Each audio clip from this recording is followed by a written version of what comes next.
What is a moral boundary you never understood? Before we start with the first story, please hit subscribe and ring the notification bell to stay updated with us. Story 1. Respect is not interchangeable with obedience. It drives me nuts when elders think that if you don't immediately obey them, that means you have a lack of respect for them. The type of people who say you have to give respect to get it are usually using the double meaning. Treat me like an authority if you want me to treat you like a human being. Story 2. Not acting desperate for a job when applying or interviewing for new jobs. Like I'm applying for this job because I need a job, not for crap and giggles. Like I'm not going to tell you my kids will starve to death if I don't get a job, but saying something like I have 3 mouths to feed and I qualify for this job would be seen as acting desperate. I don't have kids personally, this was just the first example I thought of. They want you to say some nonsense answer that is fluffy and nice. Story 3. In the past 2 weeks I've given 6 interviews. I'm not kidding when I say I think about the 4 people I'm not hiring. I gave their info to other restaurants, will reach out to them if something else pops up, or if I hear of any other places. That desperation is where and how I started. Years ago, a guy was interviewing me and made a disparaging comment about how I seemed too eager for a job. Of course I was. Glad I never worked for him and found work elsewhere. That mentality is evil AF.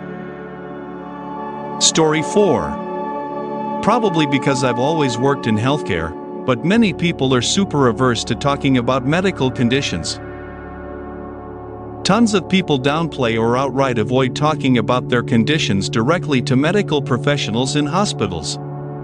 Some even do things like eating cake at work parties to avoid coworkers finding out about their type 2 diabetes. One of my patients took almost a month of FMLA and avoided seeking medical care for that time while they had endless diarrhea from their Crohn's and ended up dying from electrolyte loss. Story 5. The looks I get whenever I tell people that I haven't spoken to my parents in 7 or so years, and their insistence that I should try to mend things and have them back in my life. I get that you had a pleasant childhood and you have a healthy relationship with your parents, but I don't, and I'm much happier not having them in my life. No, I do not owe them for taking care of me when I was a child, for starters because they didn't, my older sister did. No, I don't care if they changed, and also, you don't know what happened, you don't have some moral high ground because you think that our life situations are even somewhat similar in this aspect. Story 6. Medically assisted euthanasia. If a person is terminal with a terrible illness, then why not give them an option to pass peacefully and painlessly? Why have them suffer until their literal last moment?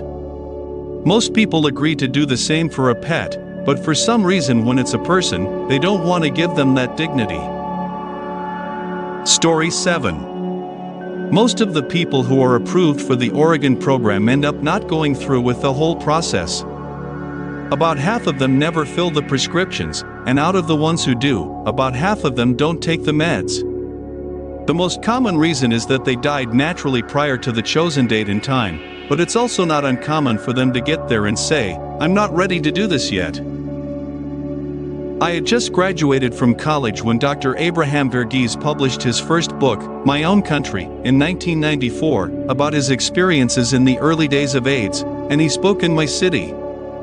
I went, and I remember in the Q&A, someone asked if he'd ever had anyone do an assisted suicide. Dr. Jack Kevorkian was big in the news at the time. He replied that while he'd certainly had patients who committed suicide, he'd never had anyone inquire about assisted suicide, and he wouldn't have been able to do that if they had. Story 8. I'm going through it right now with a family member. My husband and I have an agreement, if in a similar situation, to find a way to end it before it comes down to what I've seen. But it would have to leave the other person safe from prosecution. Recently we had to put our cat down because he had a tumor and was suffering. So we were compassionate to end his suffering, yet if we do that with a loved one we are monsters. Story 9. I'm a nurse in Canada and work on an oncology unit that also has a few palliative care beds. My hospital performs MAID, medical assistance in dying, and from witnessing probably too many people die, the people who choose MAID often have significantly better deaths. They get the family all together, having a few drinks, we look the other way for that, winky face, and going out peacefully on their own terms and surrounded by loved ones. It's quite beautiful and dignified. Many people don't choose to go this route, but I'm grateful to at least be somewhere where it is an option. Story 10. What animals are okay to eat and which ones are wrong to outside of conservation purposes? We were talking about weird food one time at work and Ballot got brought up. For those not in the know, it's a bird fetus that's eaten from the shell after being steamed or boiled. A coworker said that's such a sin. Let me get this straight. It's okay to eat the egg. It's okay to eat the chicken. But if you eat anywhere in between those two stages, that's evil? Story 11. I've been called some very interesting things because I said hunting was good for the deer in my area. There aren't a lot of natural predators around here. There are some, but not enough to keep population in check most years. Which means there wouldn't be enough food for all the deer, so they face starvation.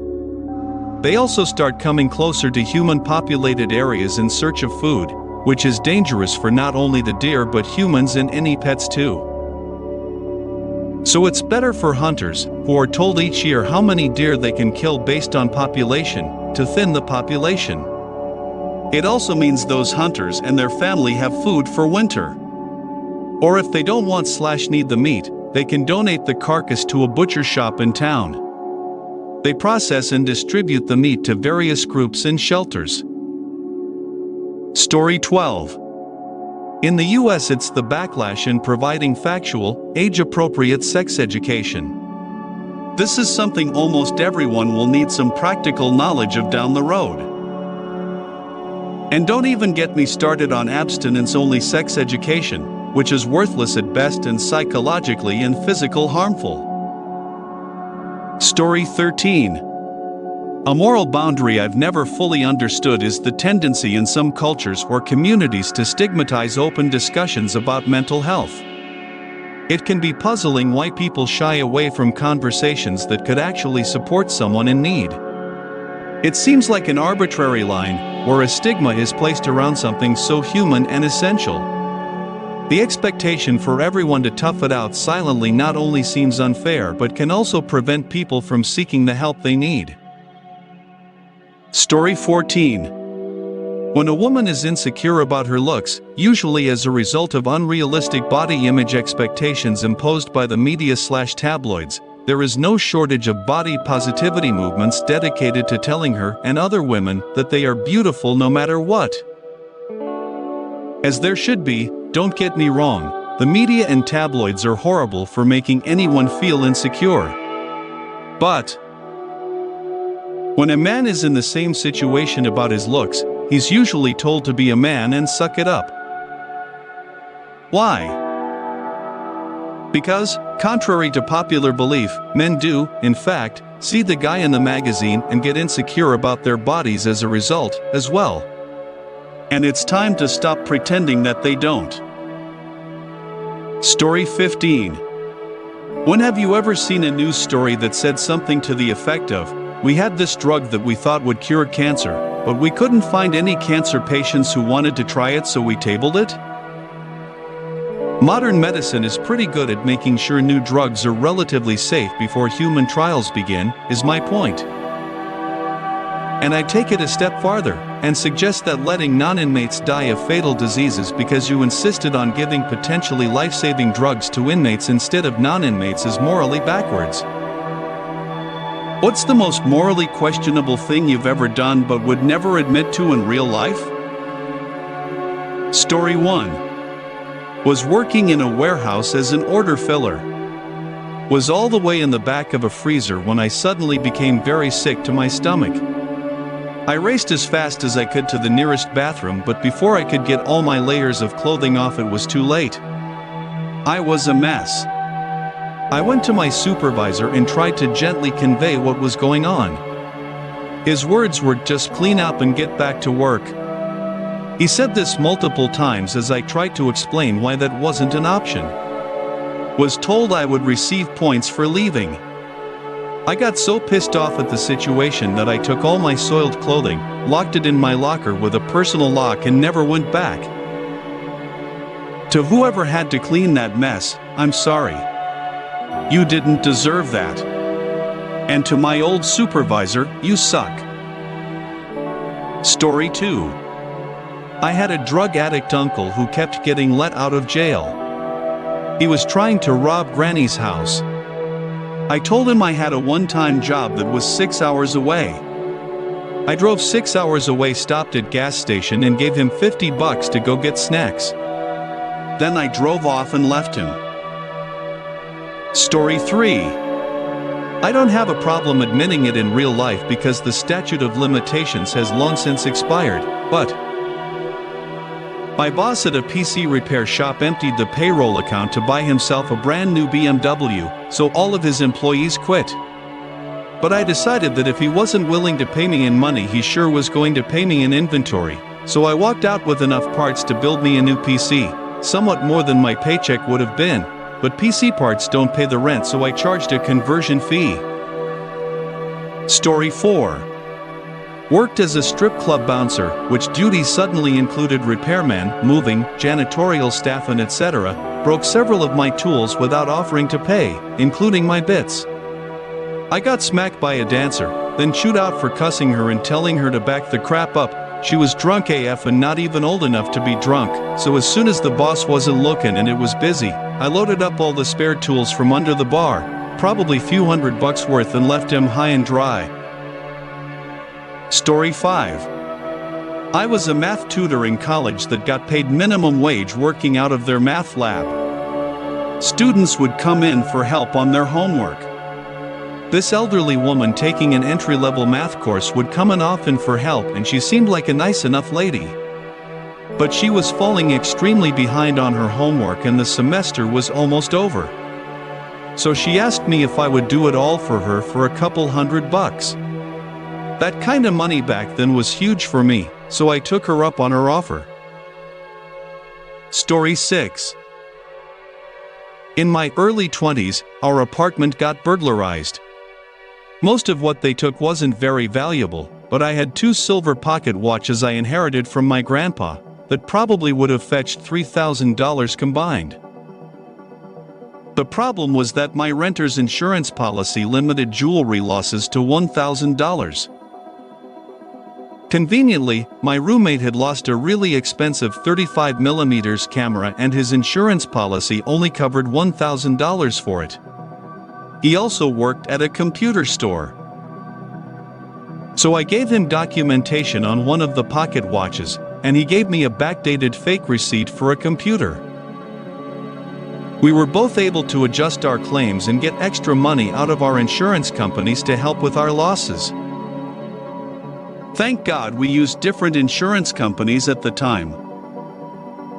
Story 7.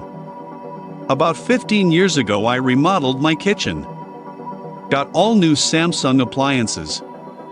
At the time, Samsung had a promotion that gave you a free flat-screen TV with new appliances. Filled out the offer and was sent a coupon code and went to the Samsung website to get my TV. Added the TV to the cart and noticed when I applied the coupon code, it changed the unit price of the TV to $0 instead of adding the $300 credit to the order. Honestly, I didn't even really need the first TV, but I had to know, did they really screw up that coupon that bad? So I edited the cart to add a few more TVs and checked out. The answer was yes, they really did implement the coupon that bad. Story 8. Wiped the hard drive on the work desktop. Every tool, spreadsheet, database, and how-to guide required to do the job just gone in a blink. I literally wrote the book on how to do that job and how the training is delivered and systems implemented across the entire company, most of which I had to do in my own time as it was seen as a waste of time.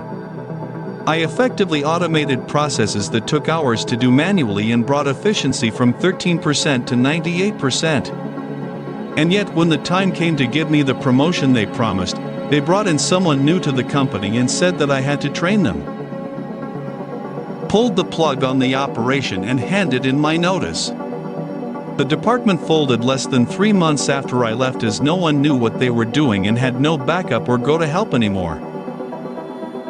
A little corporate espionage, but screw 'em. Story 9. When I was around 8 to 10, I was riding my bike with friends.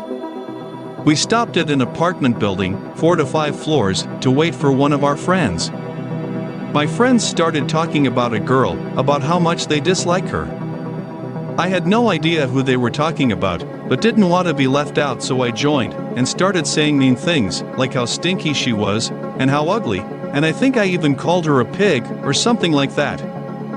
I was saying all that very loud, basically shouting, to make sure I'm louder than everyone else, so my friends would hear me and laugh, and they did. Well, it turned out we were waiting for my friend under that girl's window, like exactly under it. The window was on the 2nd floor, but it was hot outside, so it was open. Needless to say, the girl heard everything. Her mom had to come down and send us away because she was crying so hard. I wish I could go back, beat my stupid 8-year-old self.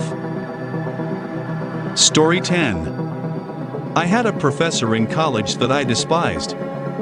He despised me as well. He was a hateful, angry old codger. I was a dumbass college kid. One night my friend and I dressed up in all black, because that's not suspicious, and snuck up to his vehicle, putting little BBS in each one of his tires' intake valves and recapping them. The next morning, sure enough, he had 4 flat tires. Thank goodness this was in 2004 or so. Otherwise, some doorbell camera would have definitely caught our tomfoolery. Story 11. Was let go from my first job for making my boss look bad for finishing daily tasks too quickly, and being open about the division not being efficient. He made an example of me so others would back off. So when the company asked me to come in for an exit interview, I told them I had nothing to say but to follow my boss outside at lunch to the parking lot if you fancy an interesting view.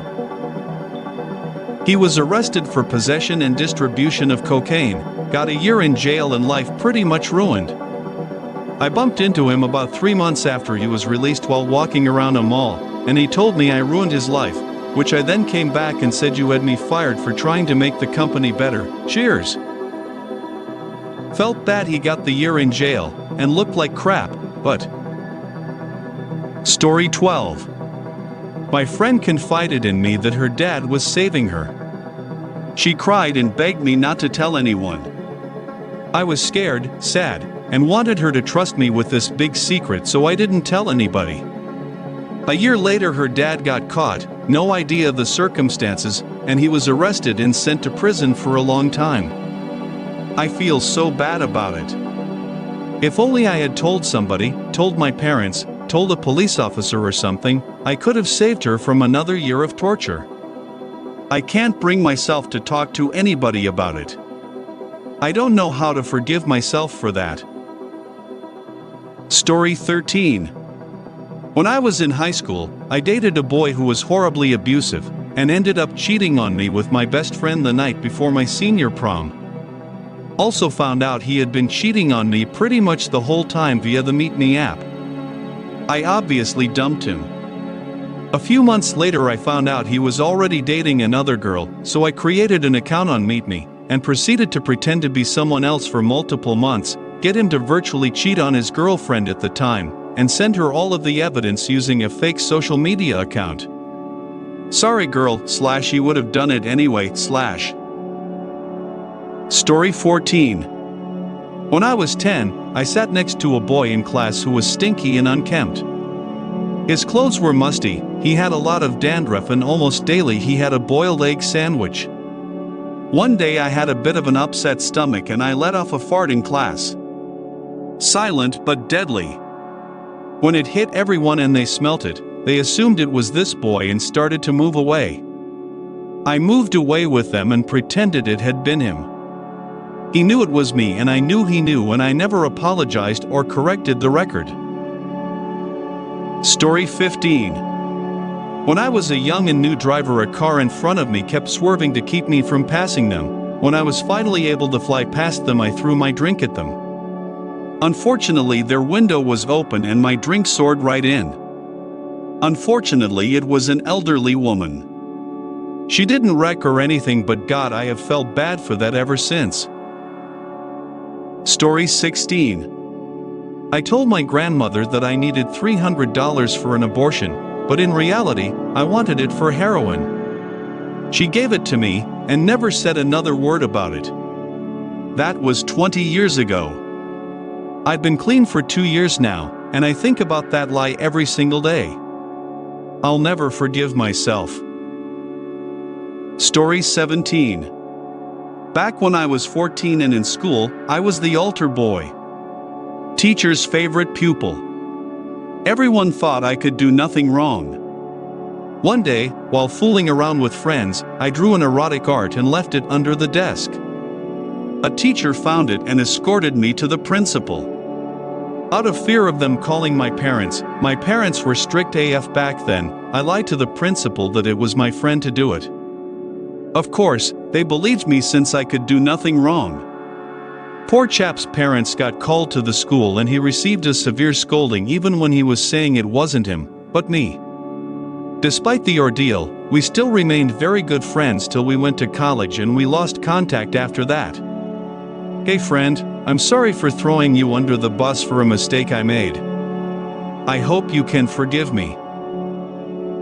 Story 18. When I was a kid, I had a screened-in back porch I hung out on. Just outside the screen, I had a trampoline. One day, I was sitting on the porch reading and saw that a frog was hanging out in the middle of the trampoline.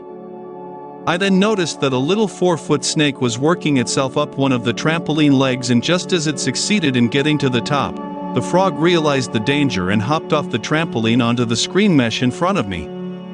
The snake followed and got close, clearly desperate for a meal. Being the little 8-year-old crap I was, I simply flicked the frog's belly through the screen and the snake caught the flying frog midair and began swallowing it. The frog, maybe a toad, swelled up with air and then proceeded to let out a morbid whistle-like shriek as it was slowly swallowed. I'll never forget that sound. Story 19. I deleted the files to a project I had spent the last year working on when I found out that I was going to get let go at the end of the project. Basically, they had hired me to do this project and planned to fire me when they no longer needed me, not that I was actually told this at the time of my hiring. So yeah. When I got word from other office staff that I was to be let go, I took my company laptop home and I wiped everything. When they fired me the next day, little did they know, all of that work was gone. They had just the bare bones of the project and had to have someone else completely rebuild it in AutoCAD. Story 20.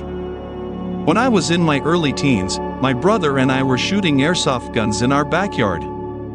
We saw a lizard start crawling up the side of the house and he bet me that I couldn't hit it. Brotherly rivalry blinded me and I went for it.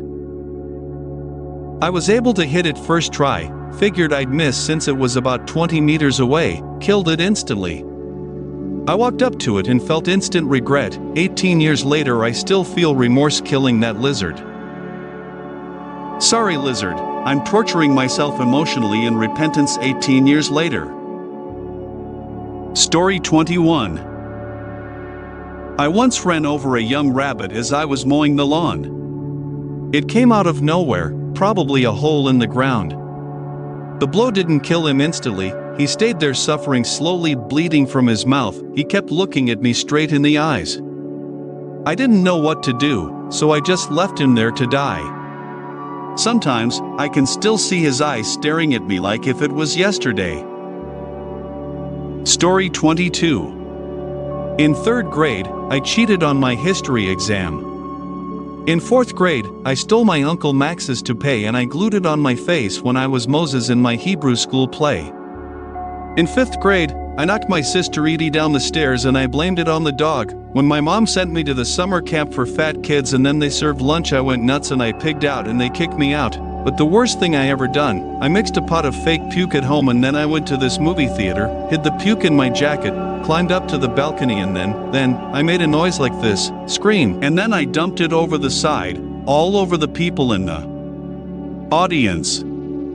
And then, this was horrible, all the people started getting sick and throwing up all over each other. I never felt so bad in my entire life. Story 23. I had a programming class in high school and I wasn't very good at it and realized partway through the final exam that I couldn't do it.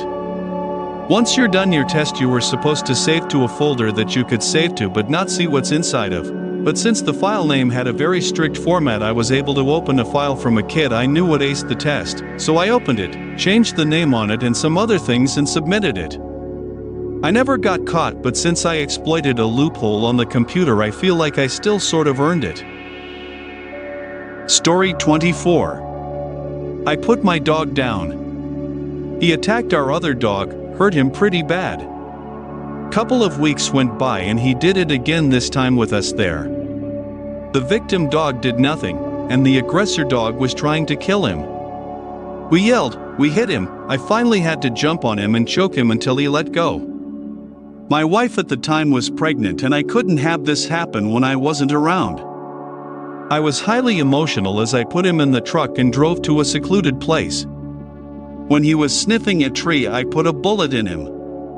Hardest thing I've ever done, he was my best friend. This dog slept next to me every night, sat with me every day. It was years ago and I still have guilt. Story 25. In college I carried on a 2-year affair with a married woman twice my age. I knew going into it she was married, but I kept telling myself it's not my marriage, so I didn't care. I've never admitted it out loud though to my social circle because I know they would see me a little differently, as I've always been seen as the moral compass of the group. Story 26. My brother owed me $200 that I lent him when I was 16 years old. I busted my ass helping a friend of my dad's lay tile for half my summer vacation. As soon as I got paid, my brother hit me up for money. Fast forward several months, still had not been paid back. I snagged $20 from his wallet to buy pizza for my friend and I. Never saw that $200, never saw back most of the money I lent him. Finally learned my lesson last year and went no contact. I am 35 now. Story 27. Mother-in-law is horrible. She's also super paranoid about people getting her information, like her email and phone number. She thinks they can steal her identity super easily with those two things. She pissed me off yesterday, so I signed her email up for Trump's website and his newsletter, and to get information on Scientology and a few conspiracy sites. She panicked when she got the emails, thinking they were trying to get her. I just shrugged and said, well, places can sell your information, nothing to be done, but she's been freaking out and I find it hilarious. Story 28. Blackmailed my former boss after I was let go. He was stealing wages from his worker, myself included, but I never told any of my former co-workers because I hated them all. He paid me all my back pay and overtime he had skimmed on the promise that I wouldn't tell anyone else at the company. Story 29. When I was in university, I told a professor that the class WhatsApp chat was making fun of her pictures, because I cared about her and she was my favorite teacher and I didn't want her to go through that. She ended up telling the dean of the university, and it turned into a huge investigation. Several people were given black points on their university records, some weren't allowed to change subjects or courses, and some had to drop out. People thought it was this one girl at the university who did that, but I didn't have the heart to correct people or redirect them to something/someone else, and I watched her get ostracized and completely ignored for the rest of the university term because of my actions. Story 30. So, my mom started dating this new guy. I never liked him. The worst part though is he had a kid too. The kid was a mess. Sloppy. Curly hair. Me and the kid were about the same age and we couldn't stand each other. It was painful just being in the same room together. Anyway, one day when I was home alone, I placed my testicles on his drum set. What's your strongest opinion that's not political, religious, or moral? Story 1. Ads with the skip button are more effective than ones without. If an ad has a skip button, you can choose whenever you're interested in said product or not. This provides more clear info to advertisers too. An unskippable ad makes a person associate the company with a negative experience, therefore downgrading the company. Story 2. Weekends are sacred and you can pry my free Saturday out of my cold dead hands. And even then, good luck, because I will have hot glued it to my hands. Jokes aside, self-care and de-stressing are important. Take care of yourself, people. Story 3. I used to get asked to do overtime every single weekend and I would always say no. One time they said, "We start at 6, finish at 12, no one does anything before 12 on a Saturday?" I said, "You are absolutely correct. I don't do anything after 12 either." As someone who has ADHD though and detests mornings, the worst part about working is getting out of bed, going to work and then the next couple of hours until I'm actually awake. Doesn't matter what time we start, I still have to do that, so I'm gonna have it off, dog. Story 4. Swimming should be taught to every child. As a swimming teacher in school swimming teacher, this is a hill I will die on. It is a life-saving skill to be able to swim. It can literally save your life one day. It breaks my heart to see children aged 11 come into school and it's their first time to even be in a pool.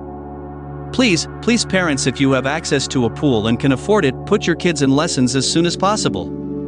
It can save their lives one day. Story 5. It's much more important to be predictable on the road than polite.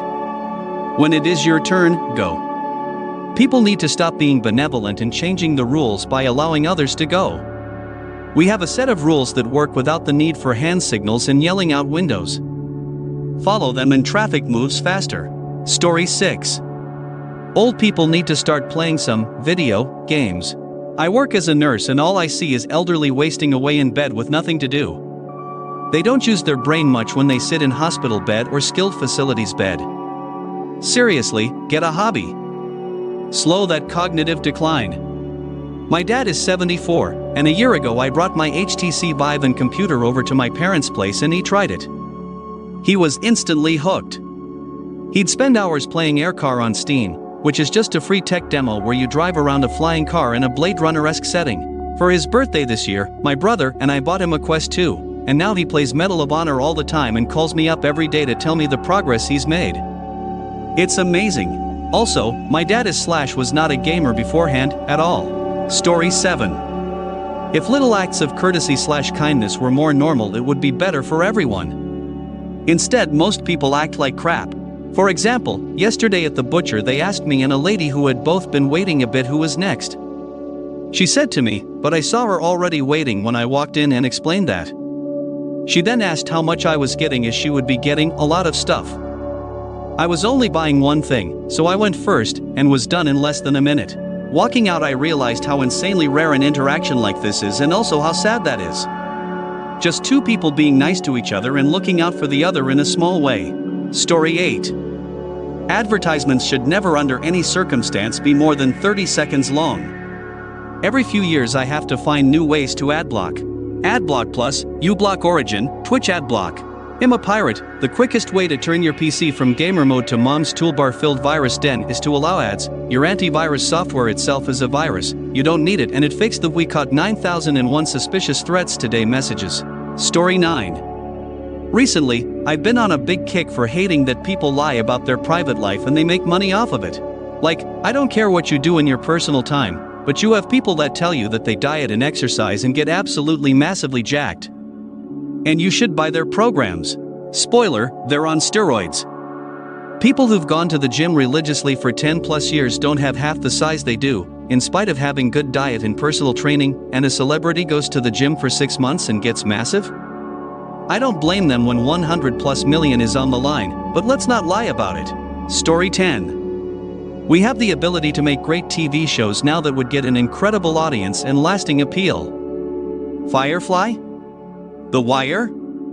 Didn't make money at first. But the social impact went so far beyond. The extreme focus on short-term profit and lowering budgets every season kills so much fantastic content and is self-reinforcing. Of course, less people watched it this latest season. It's an inferior product now. Story 11.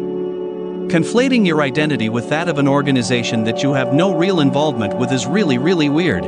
I get brand loyalty as far as quality products go, but to lose your crap over an athletic event or Android users are dumb is just so incredibly hollow. It's always "we won the game" or "the ref robbed us," as if you are in any way affecting or are affected by the actions of people 1,000 miles away. Hero worship is already kind of weird, but they, the licensed teams corporation, don't know or care about you, and the fact that you care about the organization more than the players, people with impressive qualities and sometimes commendable actions off the field, will forever confuse me. Story 12. Just because people are related to you by blood/DNA does not make them family or give them a right to have access to your life.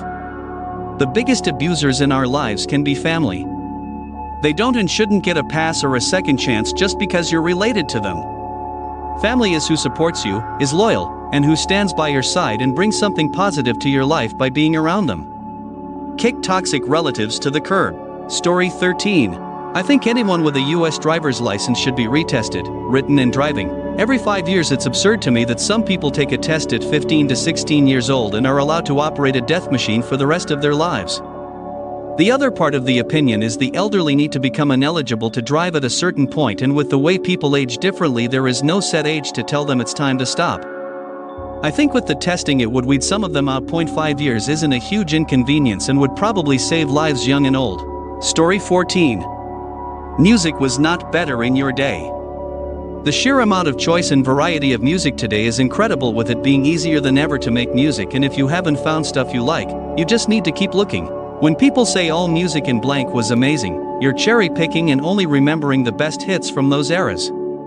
When in reality it's always been hugely varied in quality. Story 15.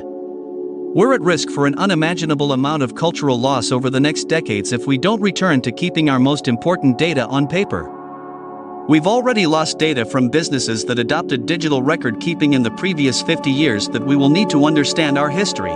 But if you don't go download and print out any family photos or records from the early 2000s now, they're next. Imagine trying to explain memes without any of the original context, and 2020 politics without memes. Imagine what happened to MySpace happening to all of the data you've stored on Facebook and Google platforms.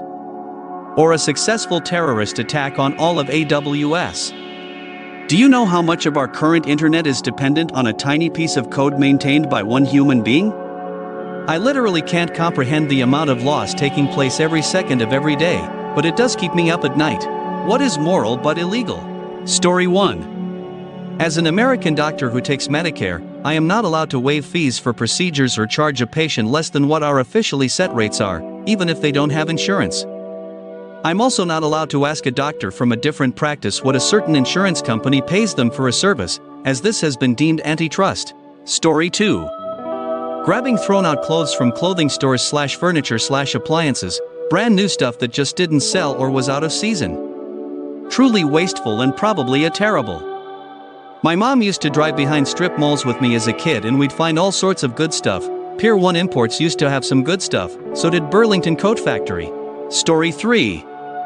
I worked at Best in the 90s when it went under. For those that don't know, everything was in a warehouse with a display out front, and you'd grab a ticket hashtag for anything you wanted. Our manager was told to destroy everything.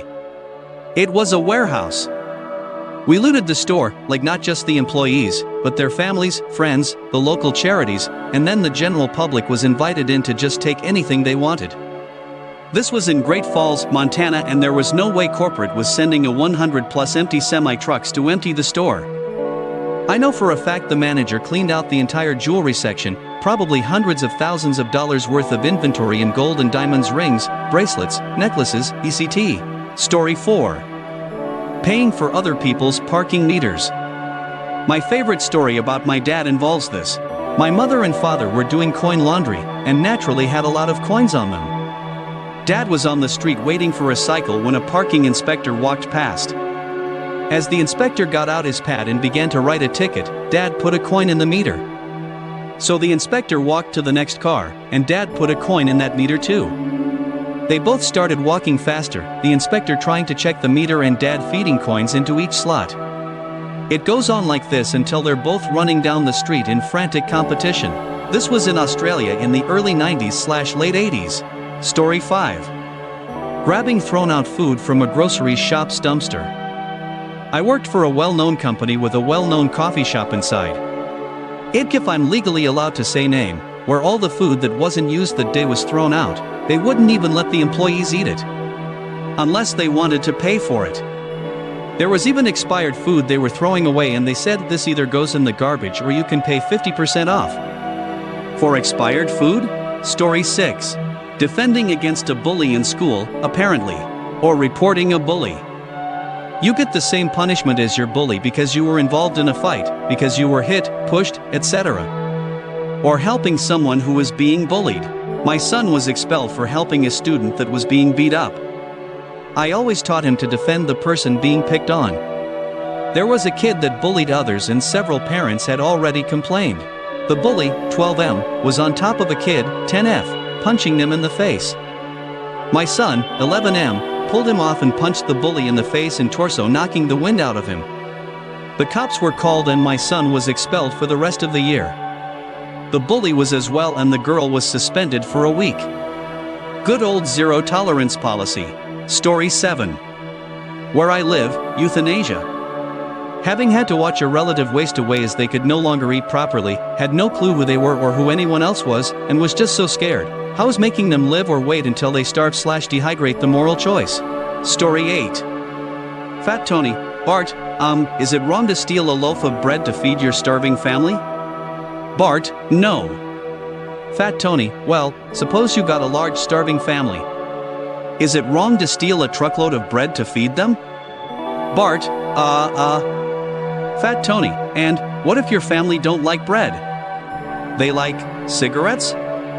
Bart, I guess that's okay. Fat Tony, now, what if instead of giving them away, you sold them at a price that was practically giving them away? Would that be a crime, Bart?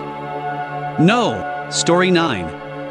Sharing medication. I understand that it can be dangerous in some circumstances.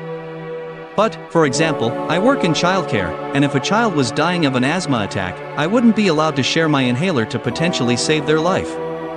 Most people with asthma use the exact same medication, and I don't think a couple of pumps of inhaler would endanger anyone unless they're severely allergic. If I was ever actually in that situation, I think I'd struggle not to share mine.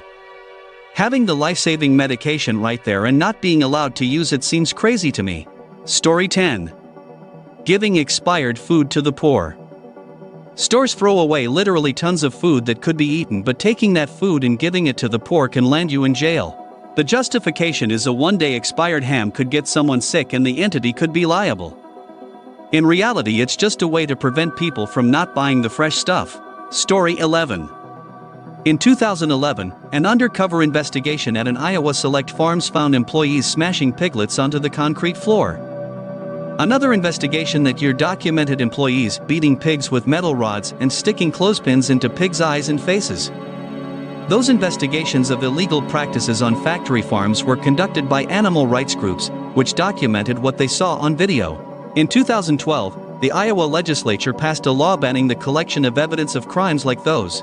Story 12. Distilling your own alcohol without a permit. I can grow all the stuff myself, legally. I can make booze up to a certain strength, legally. But I can't legally heat it up and let it cool down in order to improve the flavor and alcohol content, even if my only goal is to drink it myself, unless someone tells me it's okay. I'm not saying I want to make my own bathtub moonshine. Story 13. Feeding the homeless. Why there haven't been riots over that I don't know. It's an absolute disgrace. Why do people seem nowadays to just ignore things rather than fix the problem? If there's homeless, it seems to me there needs to be more food banks/soup kitchens and places for them to sleep/wash/have mail delivered to so that they can get jobs and eventually homes. The modern solution was to make it illegal to feed the homeless. Vile. Story 14. Sleeping in your car when you're too drunk to drive. In the UK at least, it would be against the law as you are still classed as being in charge of a motor vehicle, even if the engine is off and you are in the back seat. Whether you would realistically get arrested/convicted is another matter. Same in Canada. Technically, if you are hammered and have your car keys on your person, you can be charged. Story 15. Cafeteria workers at schools feeding children that don't have money. Having worked in a school kitchen, it breaks their hearts to have to deny any child food. Most, if not all, public schools in the US have free/reduced meal programs, but the parents have to sign up for it. Many parents are too proud to get help, so their children suffer. Cooks can lose their jobs for breaking those policies, so many have set up accounts to help pay for students in need. Contact local school kitchen managers to donate funds if you are willing/able. What is yours? The beatings will continue until morale improves. Work story. Story 1. We were all swamped with more work than we could complete, and mandatory meetings would happen often that were to discuss why we were behind and what they could do. One guy actually spoke up and said, "Stop having so many meetings and let us work. Every minute of this meeting is putting me further behind." They literally called another meeting 30 minutes later to discuss how the last meeting was not a positive experience for them. Story 2. I had an owner/manager who was so self-obsessed and self-important, our morning meetings would often run 3 to 4 hours while he told us the same story about when he was in his early 20s. Nobody cared because we all got paid during that time, but he never seemed to understand why we didn't want to talk to him the rest of the day. Story 3. My favorite are the meetings every 30 to 60 minutes. Then they have the audacity to follow up over work chat to say something like, "Could you send the group an email with that timeline we discussed? We're expecting to go live by the end of week." When the project is still in early stages of R&D. I can't get any work done when I have to use the full 30 to 60 minutes between each meeting to deal with the petty office politics nonsense. Either I do the work or I play politics, not both. Story 4. They sent a survey about what our perceptions about the workplace were. Voicing some issues with some areas was 100% going to get you in trouble, so I complained that the survey was not anonymous, and did not complete most of it. Some days later I was personally contacted by 3 people wanting to find out what was wrong. They completely missed the whole point. Story 5. They would update the dress code every time anyone came in wearing anything the boss didn't like, even if it was entirely appropriate for work. Bill got a new tie for Father's Day and it has bright green stripes. All staff email the next day banning distracting colors. There were only like 15 employees all working in one small building, too, so it was obvious who the boss was targeting each time. Story 6. Each of us had to go into a room with the COO and a general manager and watch a YouTube motivational video with them. It was one of those narrated videos where it's some person drawing cartoons and text on a whiteboard. Like all you can see is a hand and the whiteboard in fast motion. Anyway, the theme of the video was that you should be following your passion and pay should be secondary and not a motivation. After the video they then asked us, individually, would you like to ask us to lower your pay? As if that was the takeaway we should be getting from the video. It was totally absurd. Story 7. Not me, but had a friend whose supervisor got upset BC she heard people chatting while getting their lunches out of the fridge and making coffee. Her solution?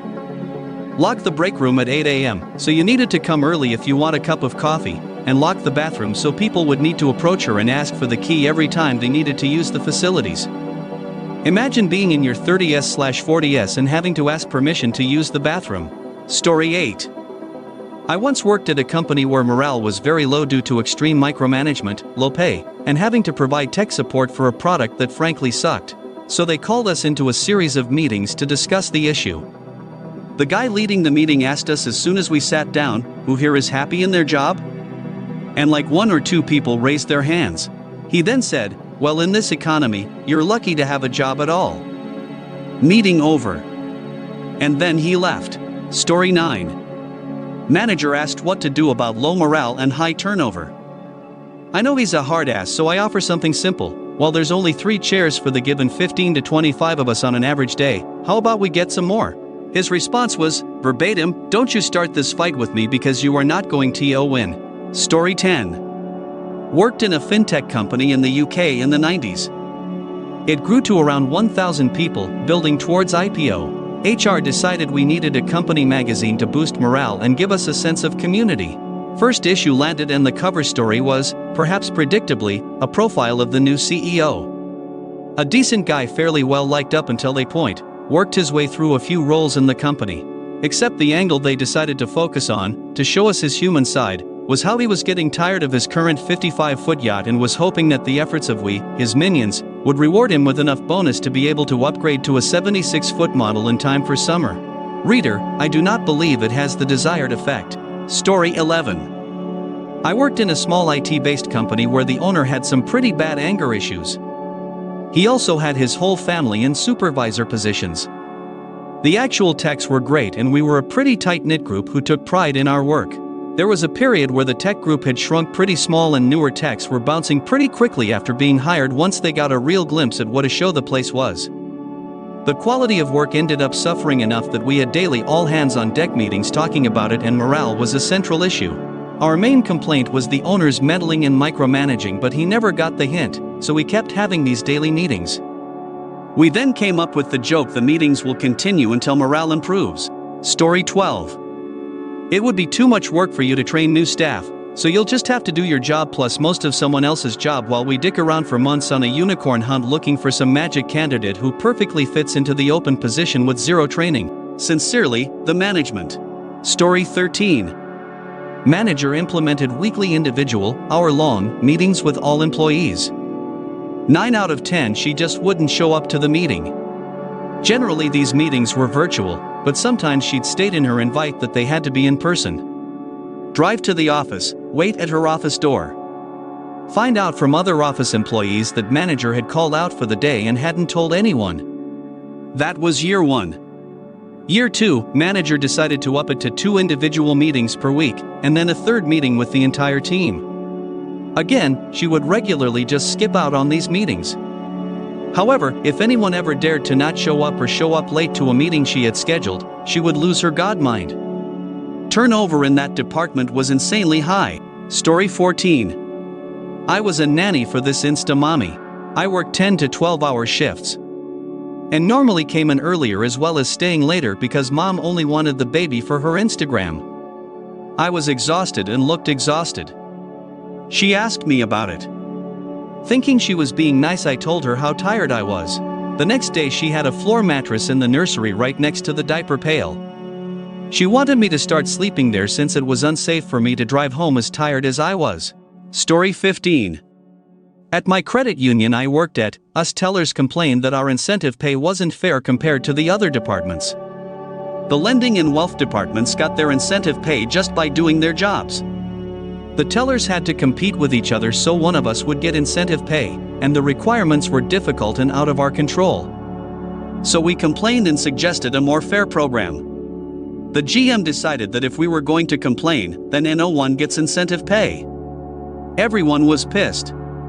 Story 16. I worked for a crap security company, min wage, crap hours, crap benefits, terrible management, which all leads to a severe staffing issue because everyone quits all the time. One location in particular was notoriously bad for staffing. They would hire people off the street, spend a few days to train them, and they would quit the next day because of how underpaid/overworked you are for a 12H shift.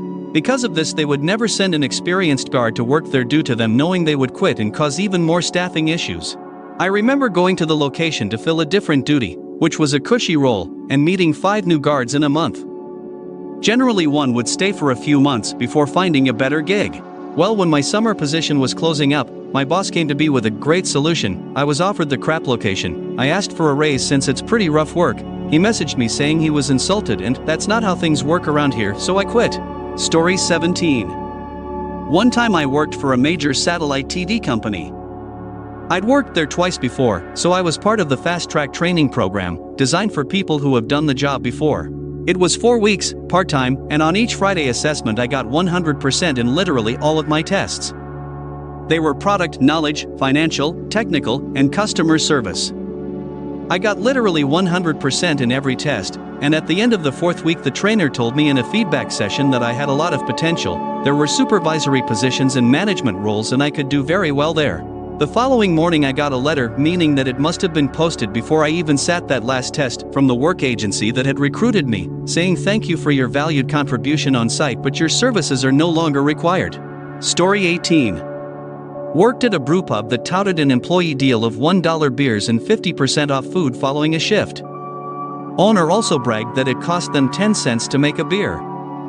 After a shift, some staff ordered a pitcher equals around 4 beers, and the bartender charged them the requisite $4 per the employee deal. The owner watched the security footage of the pitcher at the table, compared it with the $4 charge, threw a massive tantrum, and took away the beer and food deal for employees altogether. The bartender lost a bunch of prime shifts as well. Math is hard. Story 19. I'm colorblind. I asked for help once when I was assigned a work task that was color-coded in a way that I can't see. I was immediately written up, since the boss decided I was lying to get out of work. I appealed the decision with HR, who sided with the boss. But they offered what they considered to be a very generous solution. I could use the company's tuition reimbursement program to go take a remedial art class.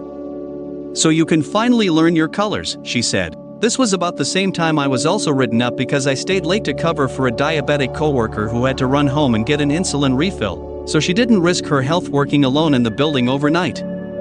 I guess overtime pay is a worse violation than death on the job or abandoning the building. I didn't stay much longer. Story 20. My supervisor has a meeting saying we are wasting too much time. None of us are allowed to leave the meeting, where he rants for almost 2 full hours.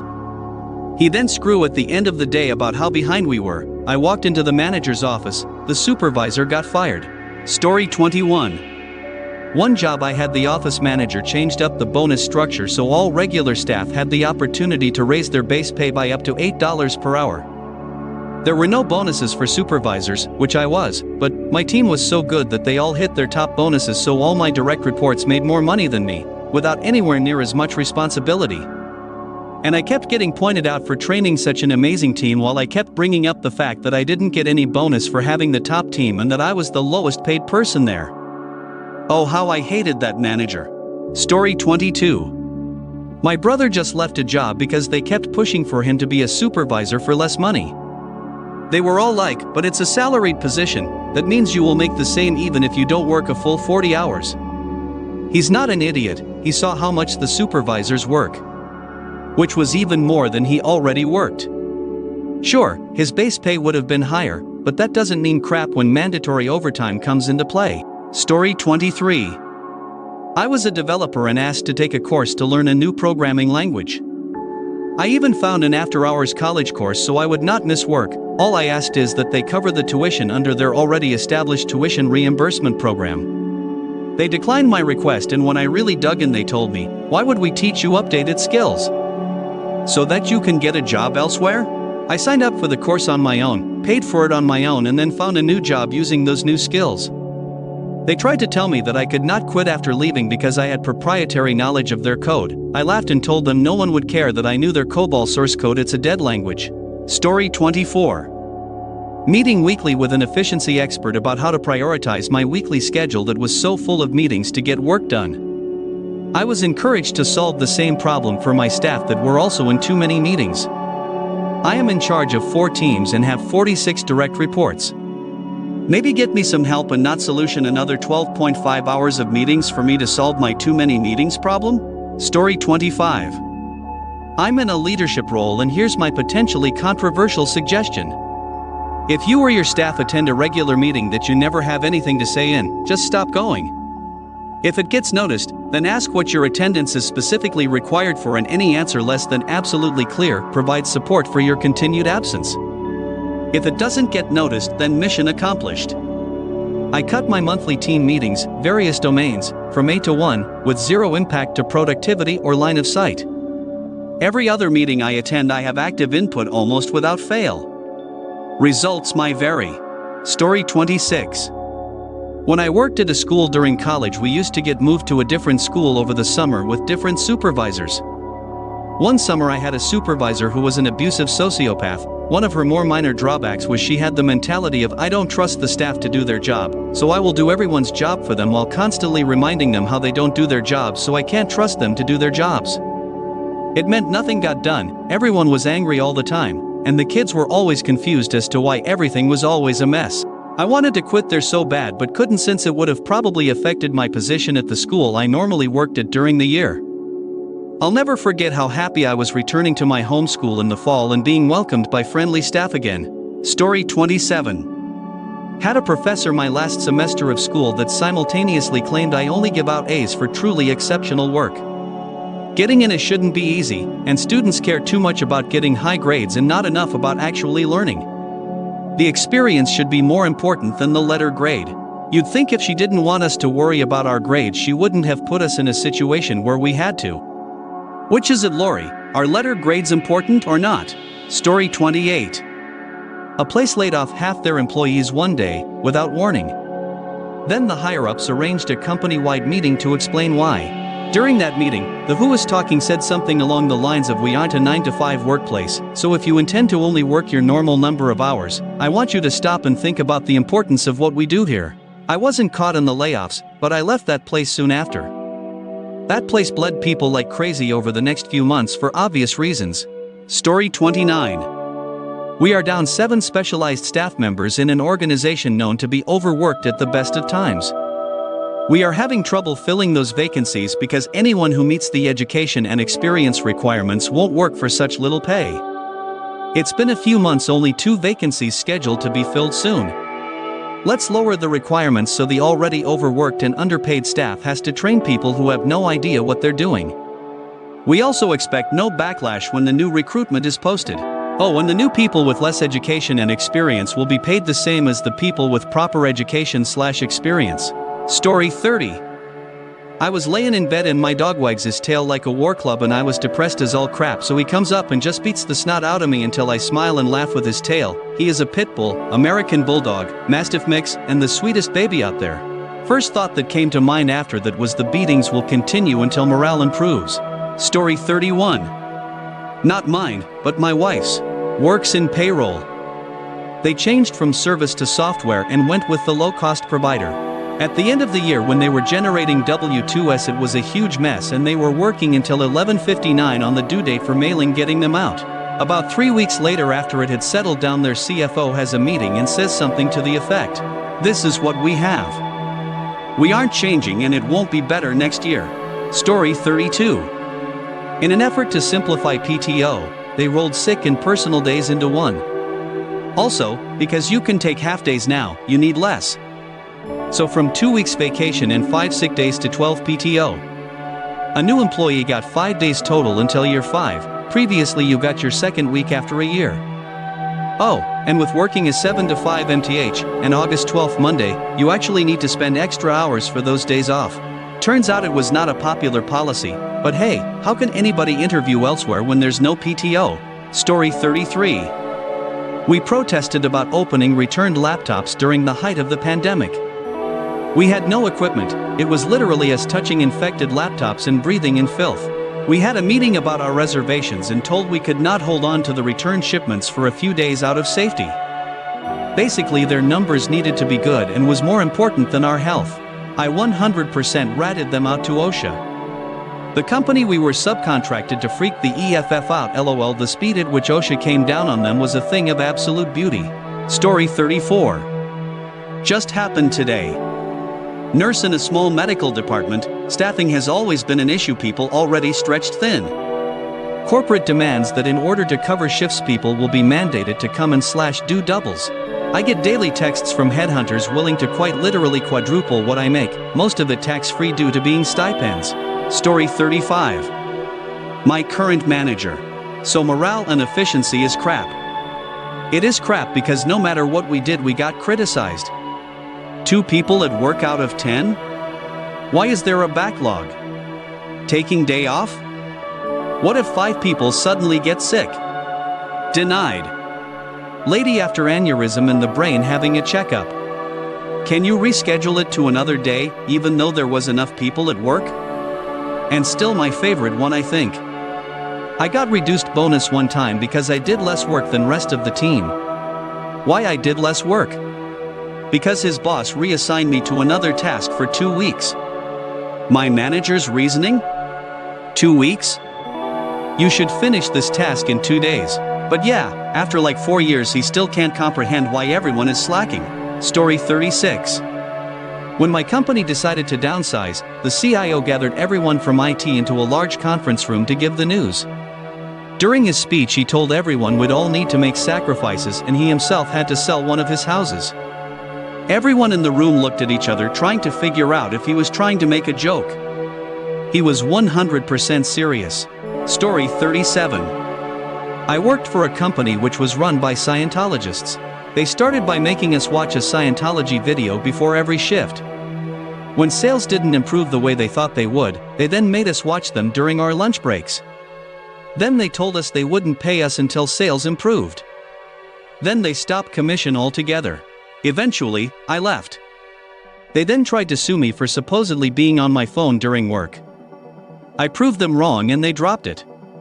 Soon after, almost every other member of staff left the business and they were forced to close. Story 38. My last veterinary hospital was really understaffed. Management asked what they could do to improve things and we all said that even just one extra nurse would make a huge difference. You know what we got? A coloring book. According to management, coloring helps with mindfulness which reduces stress. The fact that we'd never have time to use it didn't seem to matter. Story 39. I got lots.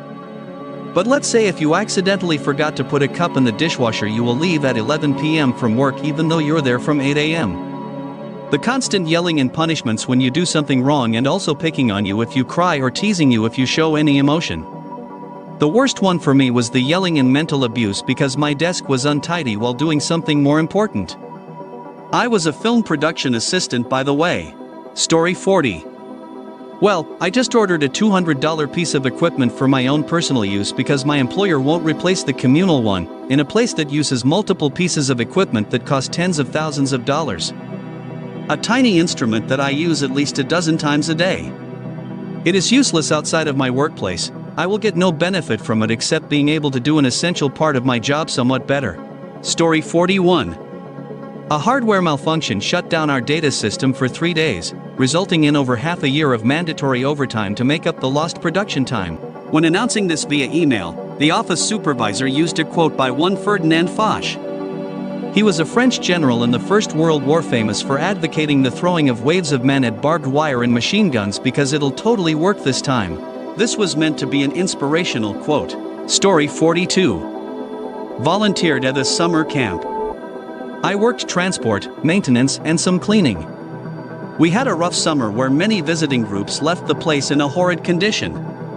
The next groups complained about the sad state of the area to management, and like this it went on. We worked our asses off, voluntarily, to keep the place running, hoping to give some kids good summer memories.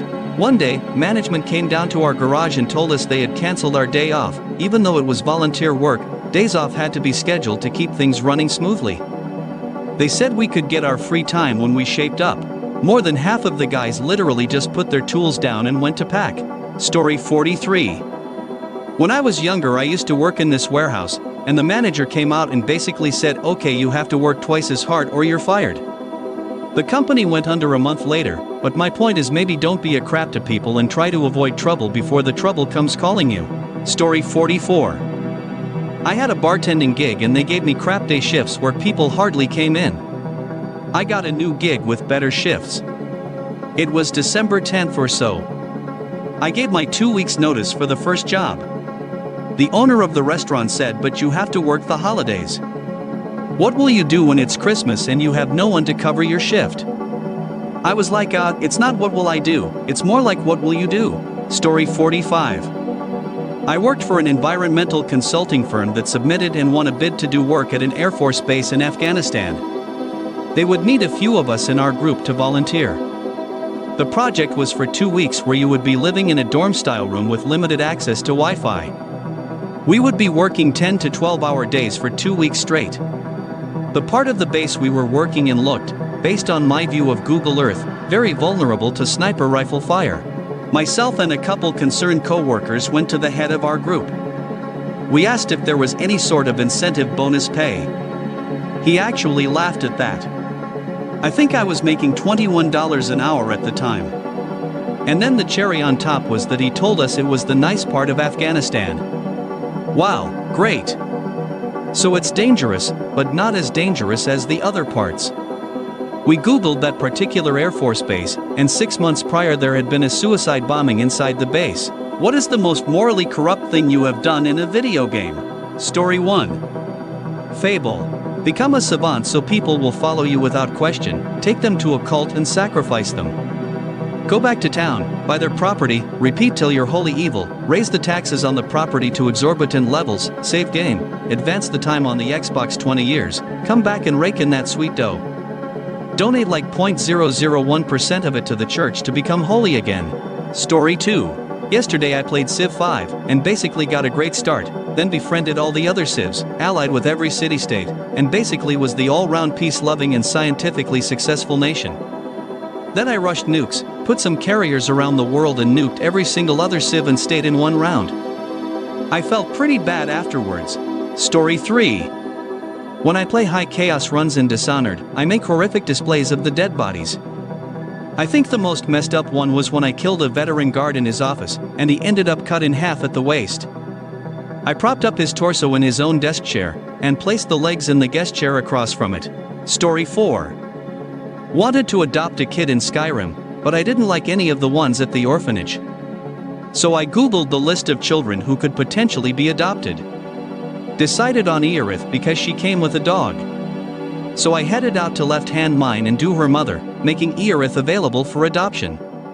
Joke's on me, though the game glitched so I didn't get the dog, and it turns out Skyrim kids kind of suck. Story 5. Medieval Total War 2, no doubt. Playing as the French one time, I had it out with the Catholic Church on an epic level. The Pope kept declaring me an enemy of the state, so I would assassinate and replace him. Wash, rinse, repeat. Eventually I conquered the entire world, hunting down and assassinating something like 45 popes. I found the very last pope hiding out in North Africa as an actual army unit. I sent 2,000 elite troops to wipe out the last vestige of Catholicism. To his credit, the Pope solo charged into battle against 2,000, Pope hat and all. Edit, if you haven't played, the game was notorious for its poorly conceived religious system. Basically, the Pope would name a country and say you're not a very good Catholic. It's okay for other Catholic nations to go to war with you. Then that country was kinda on their own. Problem was that the Pope would then revoke that status at any moment, like one turn before you took their capital city and wiped them out. And, if you defied his orders, you were on the chopping block. Story 6. Way back when, shortly after the Burning Crusade came out, I was playing a Forsaken Shadow Priest, a female one, even though I'm male. I had hit level 40, but had nowhere near enough gold to get my first mount, so I was stuck walking around like a scrub. One night I was really bored, and had my priest strip down to her underwear and start doing a dance on a table in Orgrimmar. A young orc comes up and starts sending me a private message, asking if I was really a girl. Just to screw with him, I say yes, and over the course of several messages I weave a story of being a bored gamer girl named Amy. Despite my priest having her bones sticking out and a leather X stapled over her face, the orc tips me a gold and tells me it was hot talking to me. A light bulb goes off in my head, and for the next 5 days, I perform sexy undead table dances, with a few blown kisses and naughty/rude-ass slaps thrown in. I get inundated with gold, items, and expensive mats from the occasional desperate nerd, until I finally had enough gold for a mount, and enough items/mats to pay for my next one at 60. Story 7. Played The Sims. No one has ever played that game straight. Sure, you try to be a good sim god. But then the monotony of living your daily life as a digital sim just gets boring. So you start trying to see how many neighbors you can woohoo. You try to see how many marriages you can wreck. You get a job as a clown and start hiding bodies in the basement. You relentlessly punish Sims for simple mistakes. Pee on the floor because you were too tired to make it to the bathroom? Great! Here is a doorless room filled with toilets, you disgusting piece of digital crap. Story 8. Crusader Kings 2. Playing in a republic, I rigged every election in my favor, allowing my family to control all the trading posts. One time I slip up, my rival out of nowhere pumps hundreds of gold into the election and steals my seat.